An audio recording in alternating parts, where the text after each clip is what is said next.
तो चलिए आज हम गणित का 7वां पाठ पढ़ते हैं जिसका विषय है समय समय की बात। तो आइए अब हम इसकी शुरुआत करते हैं। ये कहानी समय के गोलमाल की है। जैसे ही सूरज डूबा सुमना जागी। क्या शानदार शाम है। उसने 2 घंटे में तेजी से अपना चेहरा साफ किया और बाहर निकल पड़ी। वह पिछले कुछ महीनों से अंडों को देख रही थी। वह चिड़िया के बच्चे के बाहर आने का इंतज़ार कर रही थी, पर पलक झपकने से पहले ही 1 हफ्ते में एक बिल्ली पेड़ पर कूदी।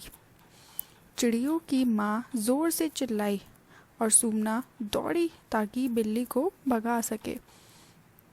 जैसे ही बिल्ली कूदी वह एक बड़े आम से टकराई। धम। 2 दिन में वह ज़मीन पर आ गिरी। ओह हो, ये तो गलत हुआ। अभी तो ये पूरा पका भी नहीं था। इसे पककर मीठा होने में बस 1 साल और लगता। अचानक सुमना की बहन ने उसे बुलाया। क्या तुम्हें अभी तक भूख नहीं लगी? क्या तुम्हारे पेट की घड़ी बंद हो गई है? आओ रात के खाने में गरम गरम उपमा खाएं। है ना मज़ेदार? तुमने समझ लिया होगा कि कहानी में रंगीन शब्द गलत थे। उनकी जगह नीचे दिए गए बॉक्स से सही शब्दों को चुनो और गलत शब्दों के आगे खाली जगह में भरो। तो यानी आपको क्या करना है, ये जो गुलाबी शब्द आपको दिख रहे हैं वे गलत हैं। आपको इनकी जगह जो खाली स्थान दे रखा है सही शब्द भरने हैं। तो चलिए अब हम इसको करते हैं। जैसे ही सूरज डूबा, तो यहाँ पर डूबा जो है वह गलत शब्द है, तो इसकी जगह बताइए कौन सा शब्द आएगा।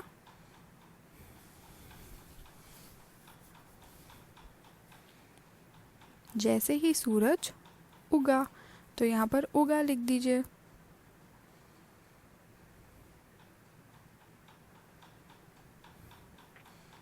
उसके बाद देखिए क्या शानदार शाम, तो शाम भी गलत है, तो शाम की जगह कौन सा शब्द आएगा।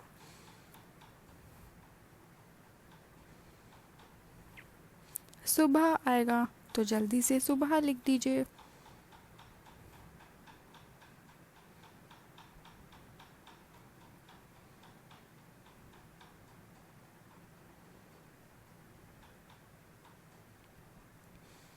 तो अगला देखिए, उसने 2 घंटे में तेज़ी से अपना चेहरा साफ किया। यानी घंटे जो है वह गलत शब्द है, तो घंटे की जगह हम क्या लिखेंगे, सेकंड लिखेंगे। तो जल्दी से सेकंड लिख दीजिए।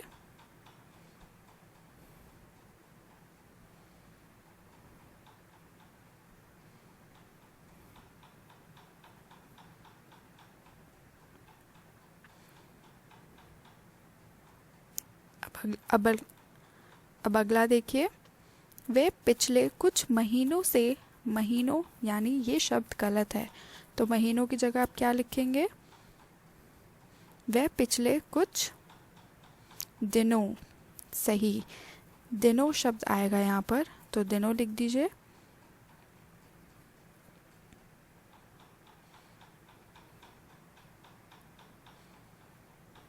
पर पलक झपकने से पहले ही 1 हफ्ते, यानी ये हफ्ता जो शब्द है वह गलत है, तो हफ्ते की जगह आप क्या लिखेंगे, हफ्ता।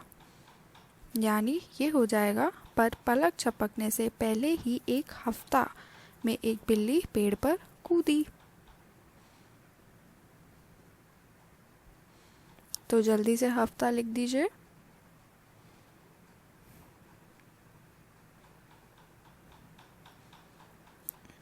अब अगला देखिए, 2 दिन में वह ज़मीन पर आ गिरा। यानी दिन शब्द गलत है, तो आप यहाँ पर क्या लिखेंगे,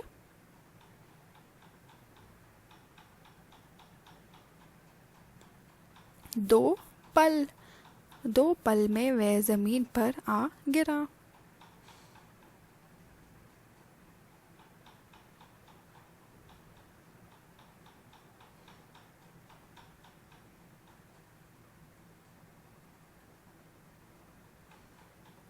अब अगला देखिए, इसे पककर मीठा होने में बस 1 साल, यानी साल ये गलत है। तो साल की जगह आप क्या लिखेंगे? 1 मिनट। तो मिनट लिख दीजिए।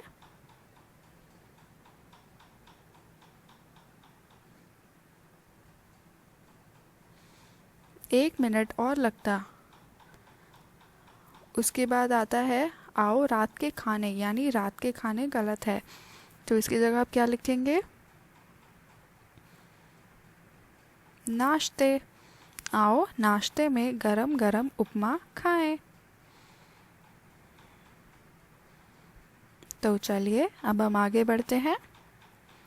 इसमें कितना समय लगेगा? क्या तुमने किसी को स्वेटर बुनते हुए देखा है, या किसी को कपड़ा बुनते हुए? कभी किसी कुम्हार से ये जानने की कोशिश करो कि एक बर्तन बनाने में कितना समय लगता है। ये भी बताओ कि तुम्हें नहाने में घंटों लगते हैं या कुछ मिनट। कहीं तुम्हें नहाए हुए साल तो नहीं गुजर गए? ही। तो यानी ये मजाक कर रहे हैं आप लोगों के साथ। उन अलग अलग कामों के बारे में सोचो जिनमें अलग अलग समय लगता है। तालिका को जितना लंबा बना सकते हो बनाओ। तो आपको यहाँ पर एक तालिका दे रखी है। तालिका को 3 हिस्सों में इन्होंने डिवाइड कर रखा है, यानी भाग दे रखा है। आपको यहाँ पे मिनटों में होने वाले काम बताने हैं, घंटों में होने वाले काम लिखने हैं और दिनों में होने वाला काम लिखना है। तो चलिए हम पहले मिनटों में होने वाले काम को सोचते हैं, जैसे नहाना, दूध उबालना। बाकी आप बताइए, सोचिए।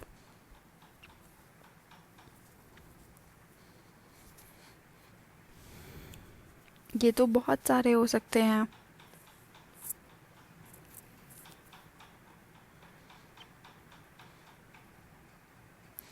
जैसे पेंसिल को शार्प करना, यानी पेंसिल को छीलना, गुब्बारे को फुलाना, कुछ खाना, क्योंकि खाने में मिनट लगता है, यानी आप सेब खाने में आपको मिनट लगेगा, संतरा या सब्ज़ी खाने में आपको मिनट लगेगा। जूतों को पहनना, कपड़ों को पहनना, साइकिल में हवा भरना, ये सारे मिनट वाले काम हैं। तो ऐसे ही आप गिने चुने उदाहरण यहाँ पर लिख दीजिए।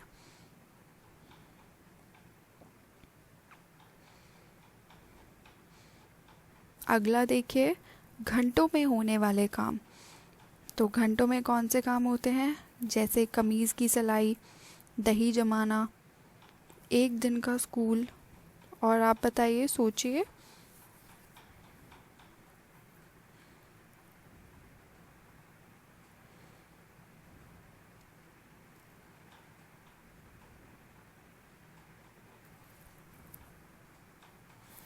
सफाई करना घर की, जिसको घंटे लग जाते हैं जब हम झाड़ू और पोछा या बर्तन करते हैं, है ना?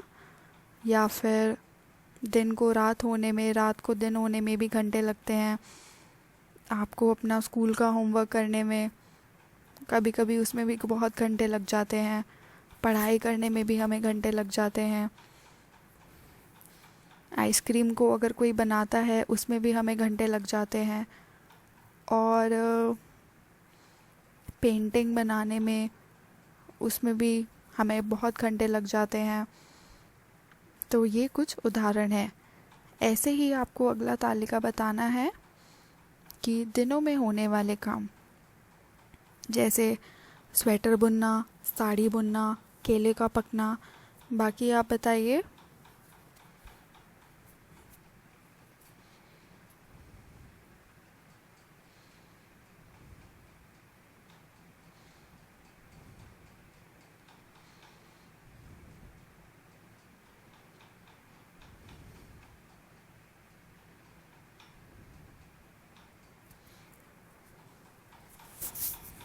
इसमें आप उदाहरण ले सकते हैं, जैसे हम कह सकते हैं कि घर में पेंट करवाना, उसमें बहुत दिन लग जाते हैं कभी कभी। हम ये भी कह सकते हैं कि पौधों का उगना, पौधों को लंबा होने में भी टाइम लग जाता है, काफ़ी समय लग जाता है। और आप क्या कह सकते हैं जो दिन में काम होते हैं, फलों का उगना। तो ये सारे एग्जाम्पल उदाहरण हो गए, आप ये सब लिख सकते हैं।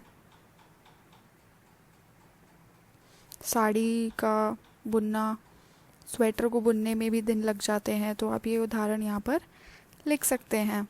तो इसको लिख दीजिए।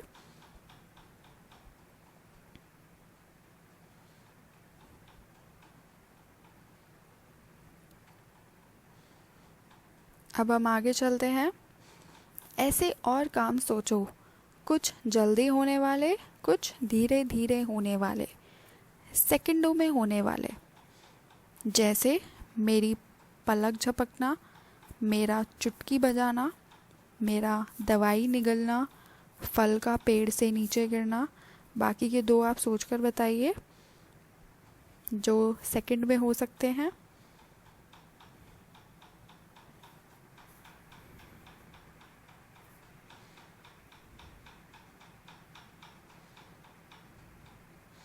कुछ भी हो सकता है जिसमें आपको सेकंड लगे। किसी को चाटा मारना है ना, वो भी सेकंड में हो जाता है। तो हम ये तो नहीं लिखेंगे, बट हम ये लिख सकते हैं कि चुटकी बजाना। और हो सकता है बॉल से किसी को मारना, किसी की फ़ोटो खींचना, इसमें भी 1 सेकंड लगता है। तो आप ये सारे उदाहरण, इनमें से गिने चुने उदाहरण आप यहाँ पर लिख दीजिएगा। ऐसे अगला देखिए, महीनों में होने वाले। जैसे गेहूं की फसल का बढ़ना, बीज से बड़े पौधों तक, गर्मी से सर्दी का मौसम आना, छोटू का अपनी माँ के पेट से बाहर आना। तो एक बताइए, उदाहरण सोचिए जिसमें महीने लगते हों।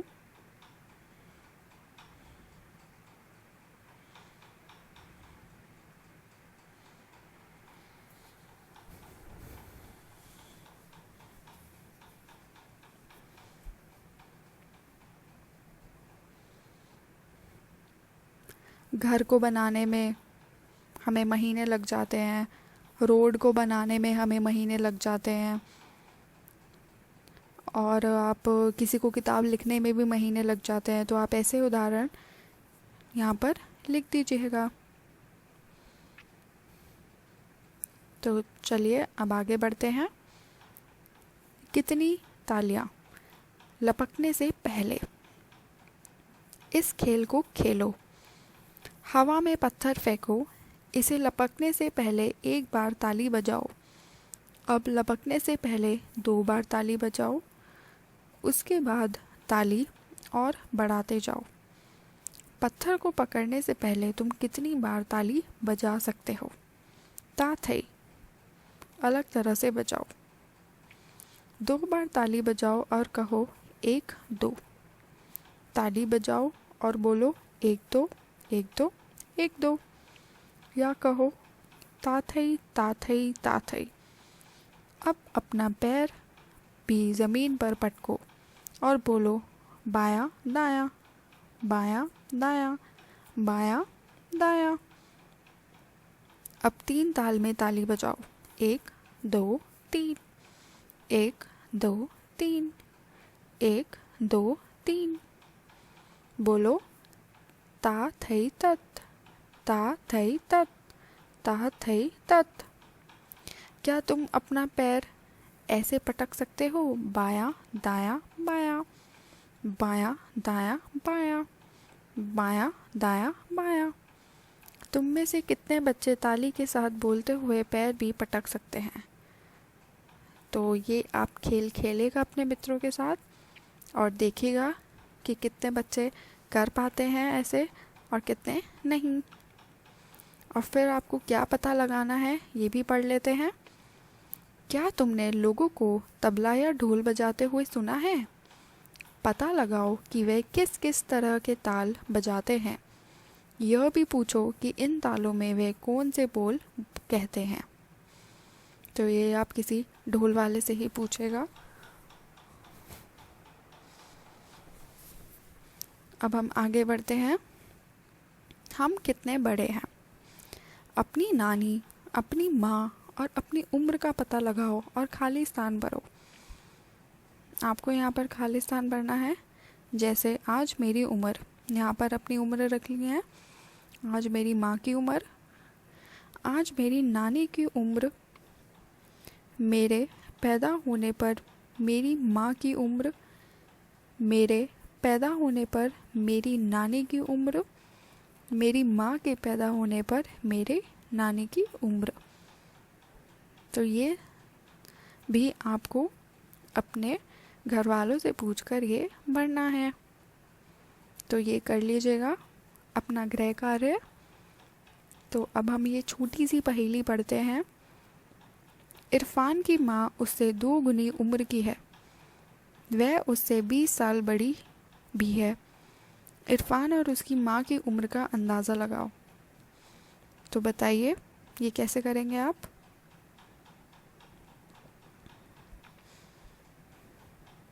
आपको इरफान और उसकी माँ की उम्र का अंदाज़ा लगाना है। वह सवाल में ये दिया है कि इरफान की माँ उससे 2 गुनी उम्र की है, यानी जो भी उम्र इरफान की होगी उसकी माँ की उम्र दुगनी होगी। तो इसका मतलब ये हुआ कि इरफान की उम्र कितनी है? 20, और उसकी माँ की उम्र कितनी हुई? दुगनी। तो 20 का दुगना कितना होता है? 40। तो इसका मतलब इरफान की माँ की उम्र कितनी हुई? 40 उम्र हुई। सुप्रभात। तो चलिए अब हम आगे बढ़ते हैं। जन्म प्रमाण पत्र। बिंसी का जन्म प्रमाण पत्र देखो। फॉर्म नंबर 5, केरला सरकार जन्म प्रमाण पत्र। ये प्रमाणित किया जाता है कि ये सूचना जन्म के मूल रिकॉर्ड से ली गई है, जो कि वर्ष 2002 के कोट्याम पंचायत के रजिस्टर में दर्ज है। नाम बिंसी थॉमस जेकब। लिंग स्त्री। जन्म की तारीख 2 मई 2002। जन्म स्थान कदम पूजा अस्पताल। पिता का नाम जेकब थाराकन। माता का नाम लारा थॉमस। पंजीकरण की तारीख 2/5/2002। पंजीकरण संख्या 815-2। अब इसी के आधार पर आपको ये प्रश्न करने हैं। 2/5/2002 से पता चलता है कि बिंसी का जन्म 2, यहाँ पर लिखना है आपको महीने का नाम। कौन सा महीना है वो? मई। 2 मई को वर्ष 2002 में हुआ था। तो मई लिख दीजिए। अगला देखिए, बिंसी 2 मई 2008 को कितने साल की हो जाएगी? वह 2002 में पैदा हुई थी और 2008 में वह कितने साल की हो जाएगी? हिसाब लगाइए। वह 6 साल की हो जाएगी। अब ऐसे ही देखिए, वह 2052 में कितने साल की हो जाएगी? 2052 का देखिए। -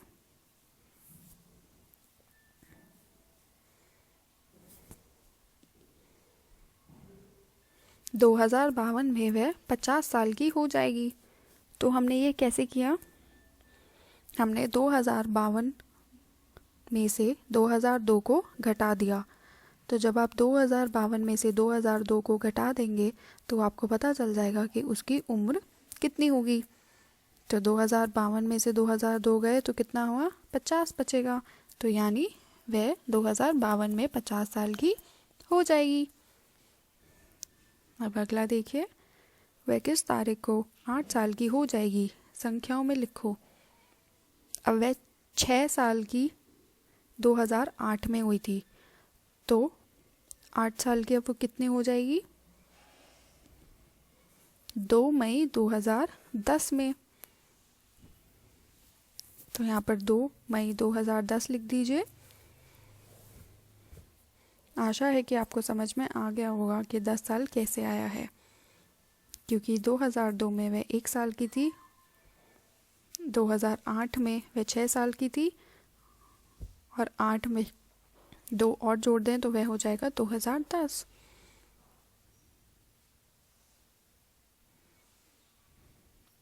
अब अगला प्रश्न देखिए। बिंसी 2 अगस्त 2002 को कितने महीने की थी? अब मई नहीं है, यहाँ पर अगस्त की बात कर रखी है। तो बताइए 2 अगस्त 2002 को कितने महीने की थी? 2 अगस्त 2002 को वह 3 महीने की थी, क्योंकि 2 मई 2002 में वह पैदा हुई थी। तो जून, जुलाई, अगस्त 3 हो गए, तो 3 महीने लिख दीजिए। अब बिंसी कितने साल की है?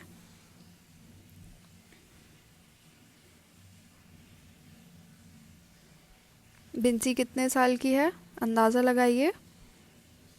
कौन सा साल चल रहा है? 2020 चल रहा है। तो 20 में से अगर आप 2002 को घटा देंगे तो कितना बचेगा? वह बचेगा 18। तो यानी वह आज या इस साल 18 साल की है। अब 7वां प्रश्न देखिए। उसके जन्म लेने के कितने महीने बाद उसका जन्म प्रमाण पत्र जारी हुआ? देखिए और बताइए।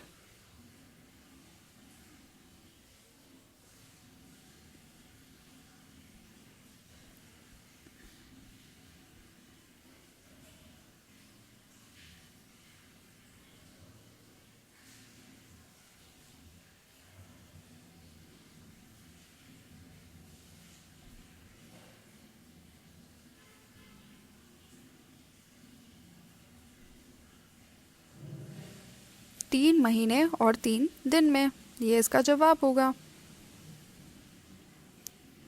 उसके जन्म प्रमाण पत्र की पंजीकरण संख्या क्या है? ये तो आप देखकर ही बता सकते हैं, बहुत आसान है। 805 नहीं, 815, 815/2।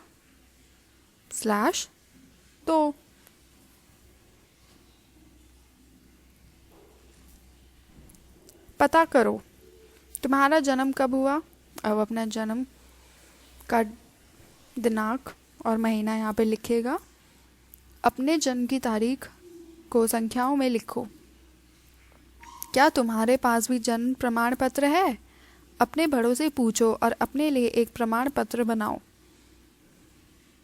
आप अपने जन्म प्रमाण पत्र को देखकर ये जो फॉर्म आपके किताब में दे रखा है इसको भरिएगा। तो ये आपका गृह कार्य है, ये आप कर लीजिएगा। अब हम आगे बढ़ते हैं। चलिए अब हम आगे बढ़ते हैं। कैलेंडर 2020। आपको यहाँ पर एक कैलेंडर दर्शाया गया है। इस कैलेंडर को ध्यान से देखिएगा और इसी के आधार पर आपको आगे का अभ्यास कार्य करना है। तो चलिए पहले हम प्रश्न को देखते हैं। कैलेंडर, चलो 2020 का कैलेंडर देखते हैं। एक साल में कितने महीने होते हैं? तो इसके लिए कैलेंडर देखने की तो कोई ज़रूरत है नहीं, ये तो सबको पता है। कितने महीने होते हैं? 12 महीने होते हैं। तो यहाँ पे 12 लिख दीजिए।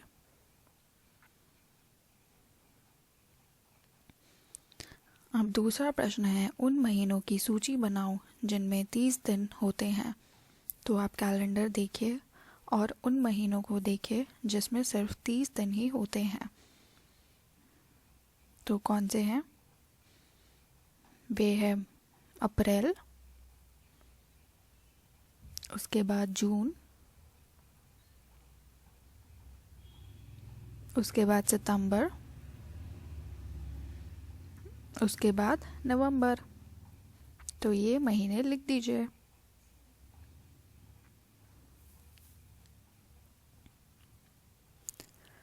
अब अगला प्रश्न देखिए।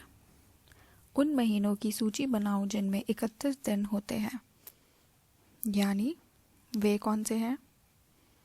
जनवरी, मार्च,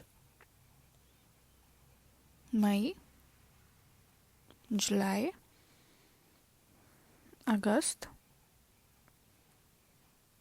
अक्टूबर और आखिर में दिसंबर।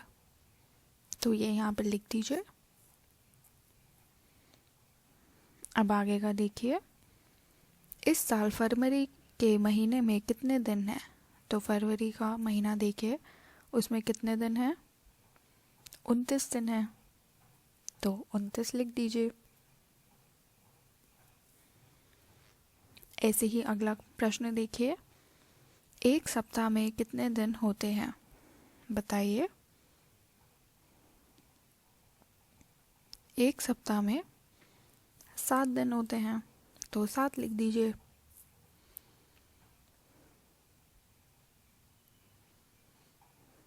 अगला देखिए। जुलाई में कितने सप्ताह हैं? क्या ये सभी महीनों के लिए सही है? तो जुलाई का महीना देखिए और बताइए कितने सप्ताह हैं।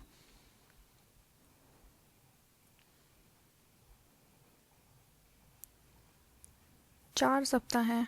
तो क्या 4 सप्ताह बाकी महीनों में भी होते हैं? जी हाँ, बिल्कुल होते हैं। तो यहाँ लिख देंगे आप हाँ, यानी सही।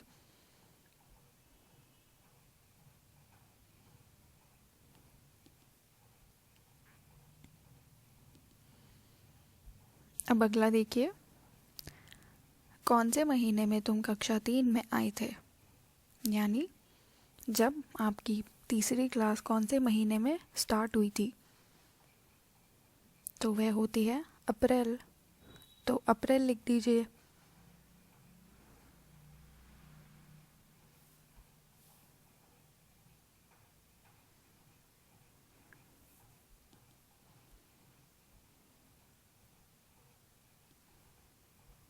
अब अगला देखिए। इस कैलेंडर में नीचे दी गई तारीखों पर एक घेरा बनाओ। आपको कौन से तारीखों पर घेरा बनाना है? 26 जनवरी, 14 नवंबर और 31 दिसंबर। क्या इन तारीखों में कुछ खास है? जी हाँ, 26 जनवरी को हम मनाते हैं रिपब्लिक डे। 14 नवंबर को हम मनाते हैं बाल दिवस यानी चिल्ड्रन डे। और 31 दिन को दिसंबर को हम क्या मनाते हैं? नया साल यानी न्यू ईयर डे। तो आप ये लिख दीजिए।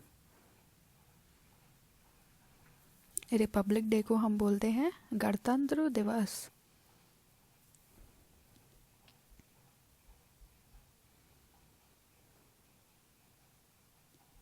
अब अगला देखिए। खाली जगहों में ठीक ठीक साल भरो। तो आपको खाली जगह में साल भरने हैं। 2 साल पहले कौन सा साल था? आज का साल है 2020। तो 2 साल पहले कौन सा साल था? 2018। तो वह लिख दीजिए।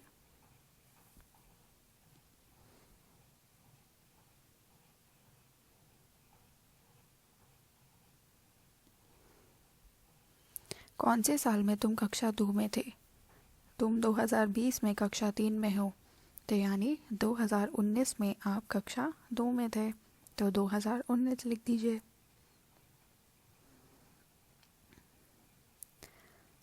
अब अगला देखिए। कौन सा साल अगला साल होगा? 2020 चल रहा है तो अगला साल होगा 2021। तो 2021 लिख दीजिए। और आखिर में कौन सा साल 3 साल बाद आएगा? तो वह होगा 2023। 2020 में 3 जोड़ दीजिए तो वह हो जाएगा 2023। अब हम आगे बढ़ते हैं। कौन सा त्यौहार पहले आता है? साल भर में मनाए जाने वाले कुछ त्यौहार यहाँ दिए गए हैं। ये पता लगाने के लिए 2020 में ये त्यौहार किस दिन पड़ेंगे, ज़रा 2020 का कैलेंडर देखो। त्यौहार के नाम, तारीख और दिन।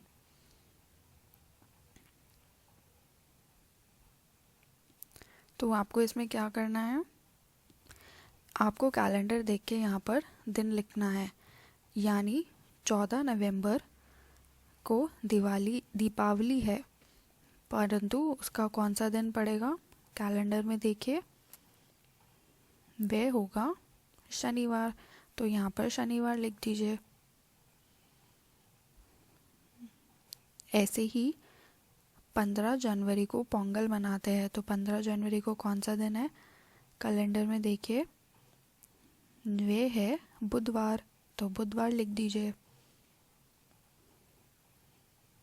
अगला देखिए, रक्षाबंधन 3 अगस्त को है, तो 3 अगस्त कौन से दिन पड़ेगा, वह पड़ेगा सोमवार को। तो सोमवार लिख दीजिए। अगला देखिए, गांधी जयंती 2 अक्टूबर को है, तो 2 अक्टूबर को कौन सा दिन पड़ेगा, वे है शुक्रवार। तो शुक्रवार लिख दीजिए। फिर आगे है मिलाद उन नबी, वे पड़ता है 30 अक्टूबर को, तो 30 अक्टूबर को कौन सा दिन है, शुक्रवार। तो यहाँ भी शुक्रवार लिख दीजिए।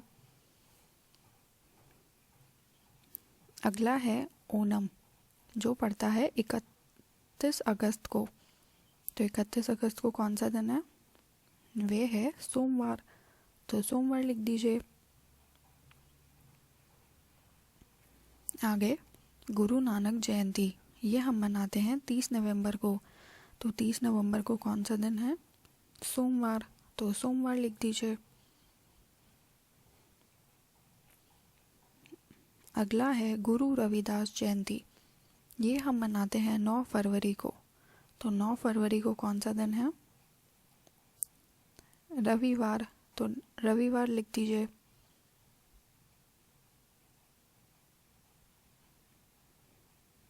अगला है क्रिसमस, हम मनाते हैं 25 दिसंबर को, तो उस दिन कौन सा दिन पड़ेगा, शुक्रवार पड़ेगा। तो शुक्रवार लिख दीजिए।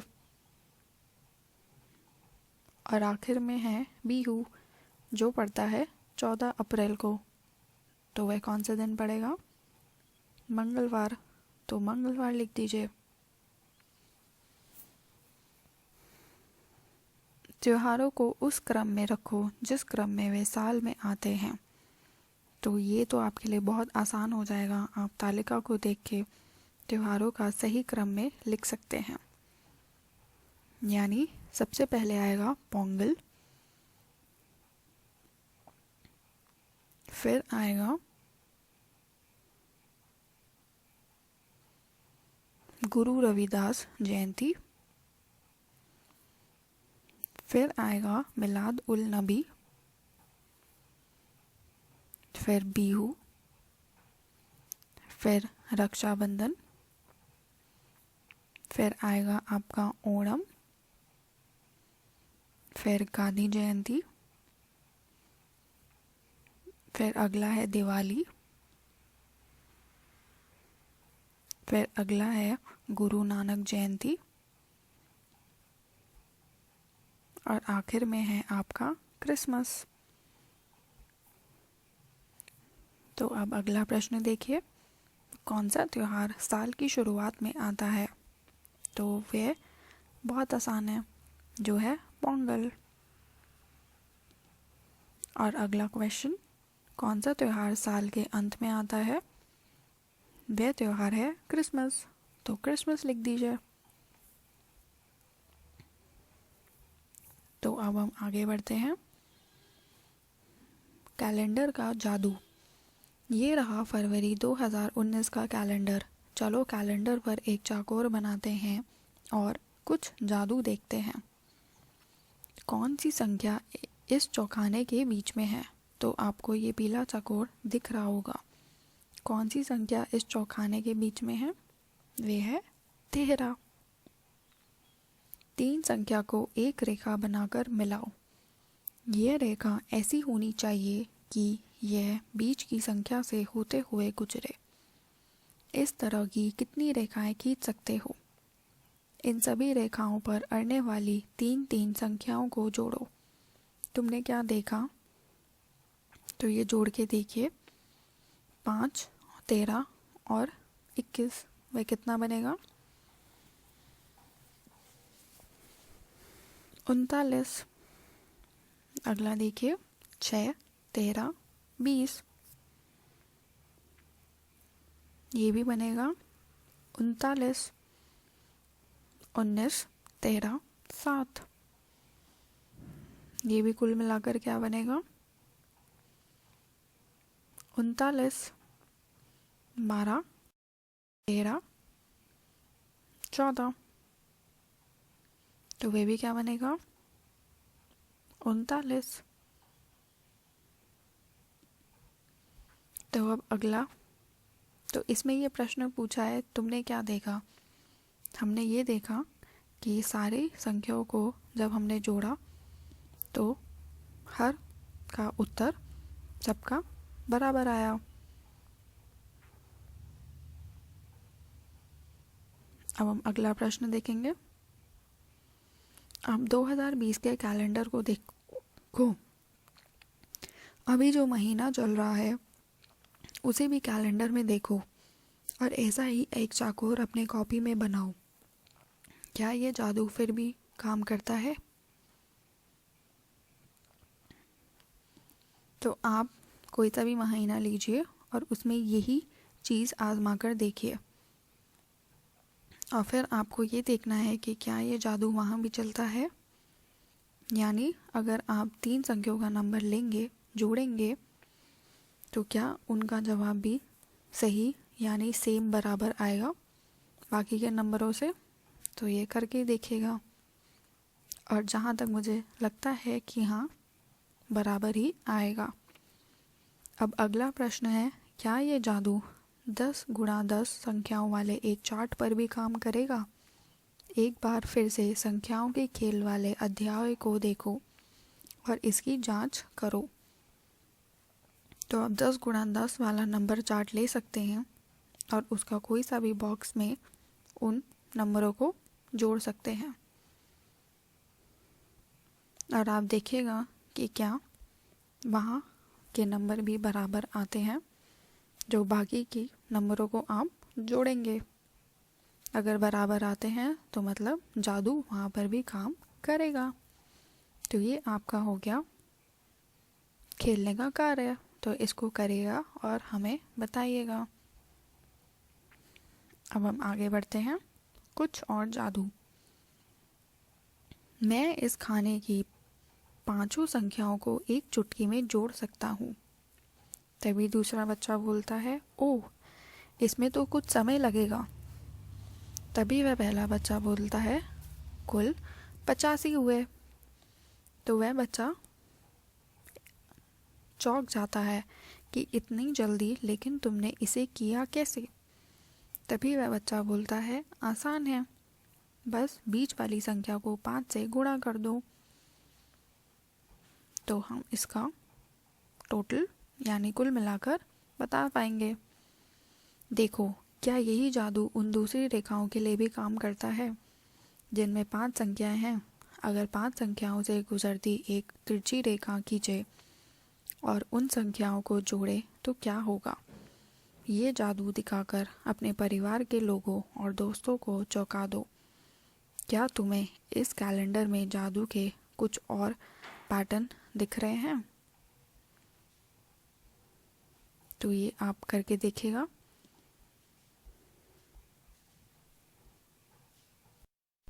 तो चलिए अब हम आगे बढ़ते हैं।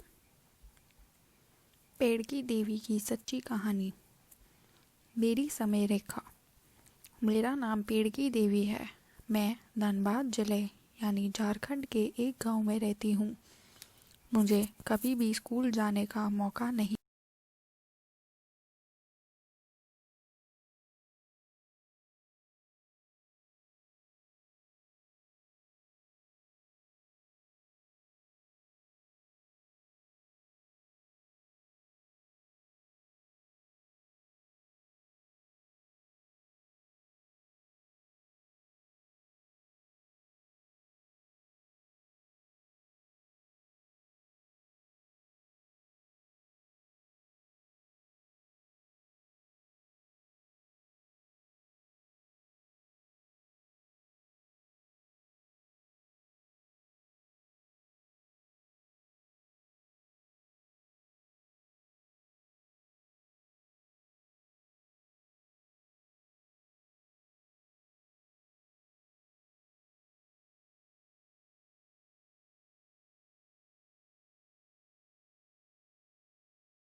मुझे याद है जब मैं 5 साल की थी मेरा पैर टूट गया। मैं पेड़ पर जामुन खाने के लिए चढ़ रही थी, लेकिन टहनी टूट गई और मैं गिर गई। अभी भी जोड़े में मेरे पैर में तकलीफ होती है। जब बकरी चराने जाते थे हम अक्सर खेलने लग जाते थे। एक बार जब मैं 10 साल की थी मुझे बहुत ज़्यादा डांट सुननी पड़ी। मुझसे एक बकरी गुम हो गई थी। 15 साल में मेरी शादी हो गई। मेरा पति मुझसे काफ़ी बड़ा था। मेरी शादी के 3 साल बाद मेरी पहली लड़की ने जन्म लिया। बाद में मेरे 3 और बच्चे हुए जब मैं 20, 22 और 24 साल की थी। उसके बाद समय तेज़ी से गुजरता चला गया। मैं अपने खेत, घर के काम और बच्चों की देखभाल में लगी हुई थी। पर 35 साल की उम्र में मेरी दुनिया थम सी गई। मेरा पति बीमार हुआ और मर गया। उसके भाइयों ने हमारे खेत को छीन लेने की काफ़ी कोशिश की। उन्होंने मुझे बुरी तरह मारा और कहा कि मैं डायन हूँ। कुछ भले लोगों ने मुझे बचाया। जिन लोगों ने मुझे मारा था मैंने उनके खिलाफ एक केस लड़ा। 40 साल की उम्र में मैंने पहली बार पुलिस स्टेशन देखा।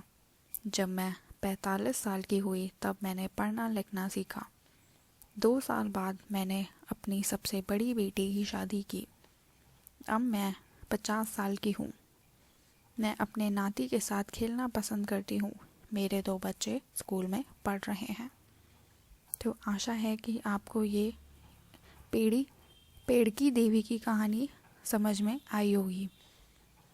तो आइए अब हम इस पे अभ्यास कार्य करते हैं।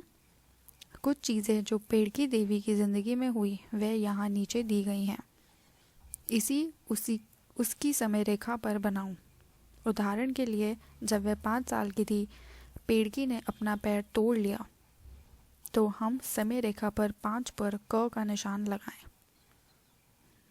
यानी क मतलब पैर टूट गया। ख है एक बकरी खो दी, तो उन्होंने कौन सी उम्र में बकरी खोई थी? जब वह 10 साल की थी। तो आपको जहाँ 10 दिख रहा है वहाँ पर उसके ऊपर लिख दीजिए ख। अब जो ग है वह है शादी हुई। तो इनकी कहानी के अनुसार पेड़ की देवी की शादी 15 साल में हो गई थी। तो 15 जो संख्या है वह आती है 10 और 20 के बीच में। तो आप 15 बनाइए और 15 के ऊपर लिख दीजिए ग।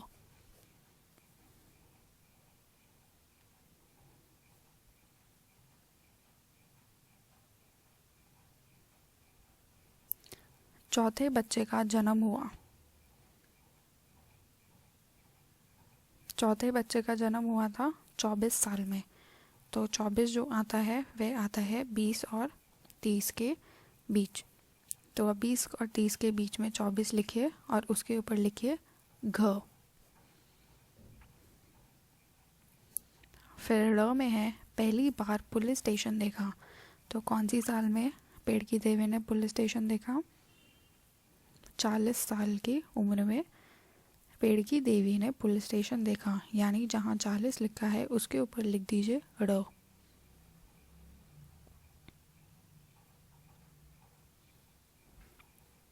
अब च पर है पढ़ना लिखना सीखा। यानी 40 और 50 के बीच में आता है 45, क्योंकि 45 साल की उम्र में पेड़ की देवी ने पढ़ना लिखना सीखा। तो पहले आप 45 पॉइंट मार्क करिए इस नंबर यानी इस समय की रेखा पर, जो कि आएगा 40 और 50 के बीच, और फिर उसके ऊपर लिखिए च।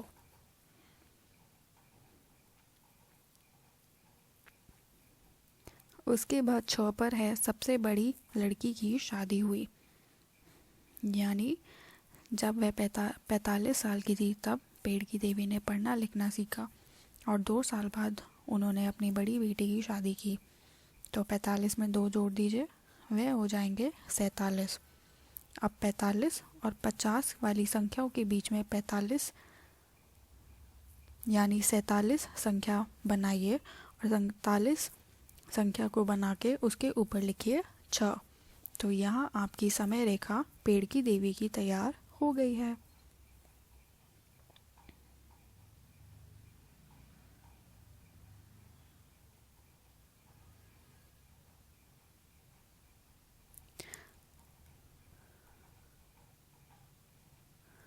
अब प्रश्न करते हैं, समय रेखा पर बनाओ कि उसका जन्म कब हुआ। तो उसका जन्म होगा 0, तो 0 पर लिख दीजिए।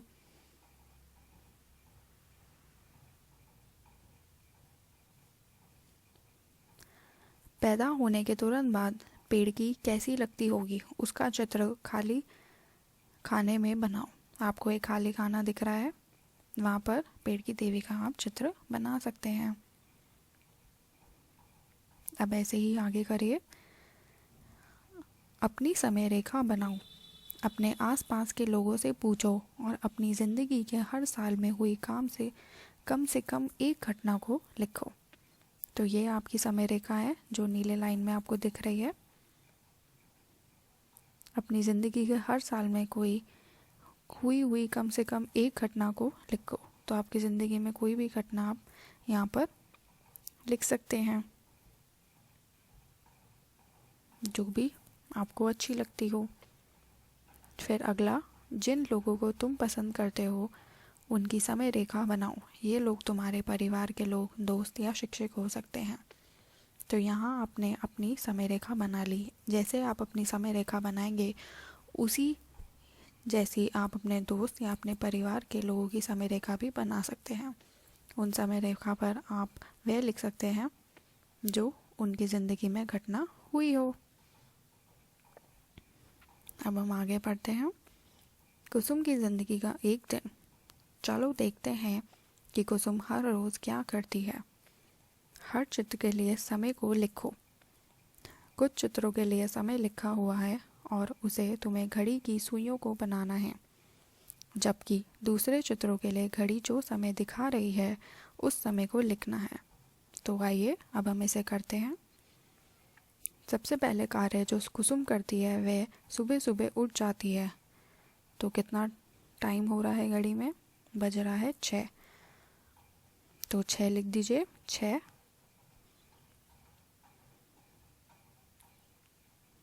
उसके बाद वह कुएं से पानी लाती है। तो कितना लिखा हुआ है, सुबह 6:30 बजे। तो घड़ी में आप सुइयां बना दीजिए 6:30 की, यानी छोटी सुई और बड़ी सुई 6 पर ही होनी चाहिए।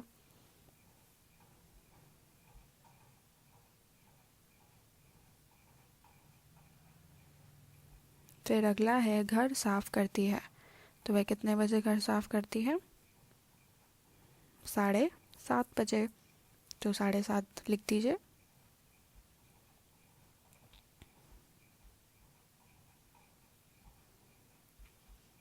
अगला है स्कूल जाती है 8 बजे। तो सुइयों पर 8 बना दीजिए, छोटी सुई 8 पर और बड़ी सुई 12 पर।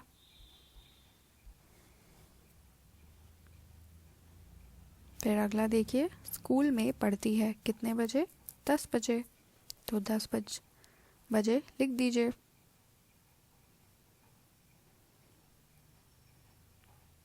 फिर अगला देखिए, वह स्कूल से वापस आती है कितने बजे, 1 बजे।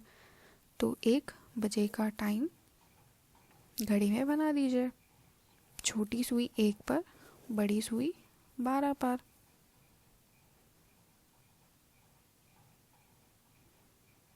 अब अगला, अपने भाई और दादी के साथ दोपहर का खाना खाती है कितने बजे, 2 बजे। तो लिख दीजिए दोपहर के 2 बजे।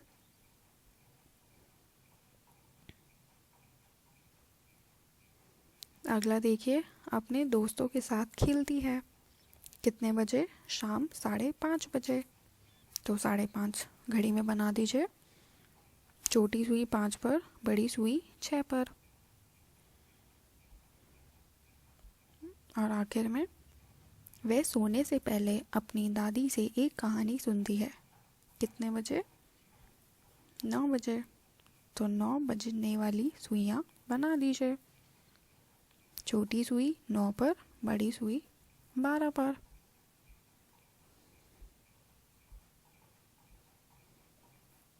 अब ऐसे ही आपको अगला अभ्यास कार्य करना है। अब एक चार्ट बनाओ जिसमें तुम लिखो कि तुम सुबह से शाम तक क्या क्या करते हो। शब्दों में घड़ी में दिखाओ इस समय तुम क्या करते हो। तो यानी आप पहला उदाहरण के तौर पे हम इसे लिख लेते हैं कि आप 6 बजे उठते हैं, तो आप यहाँ पर खाली स्थान में लिखिएगा 6 बजे उठता हूँ, मैं सुबह उठता हूँ या उठती हूँ। फिर घड़ी में आप 6 बनाइए और शब्दों में लिखिए सुबह के 6। फिर ऐसे ही अगला बताइए कि मैं इतने बजे नहाता हूँ या खाना खाता हूँ, इतने बजे मैं स्कूल पढ़ने जाता हूँ, इतने बजे मैं घर वापस आता हूँ।